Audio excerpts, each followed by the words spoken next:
Umalawas mari baby mari pi mojo कातुल मुझा दुश्मन रमज़ान मरी जा पुत्र फैनबश दिलबर और बादशाह वो पहले बयान ॾिनो अब मुझो कह कौन मुझो ठीक है मुझो आई जी सिंध सां पी ले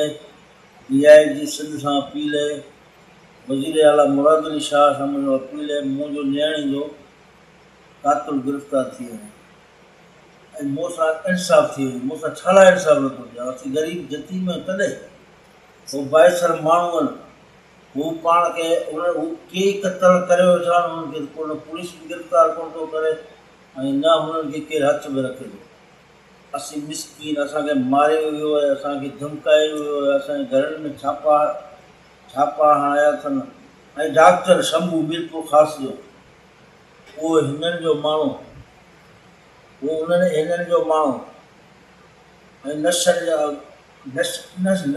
जेको आहे सप्लाई करे थो मरीज़नि खे आणे थो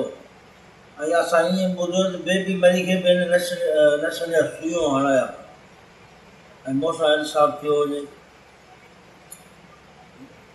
ऐं ओसमान जेको आहे रमज़ान मरी जो भाउ आहे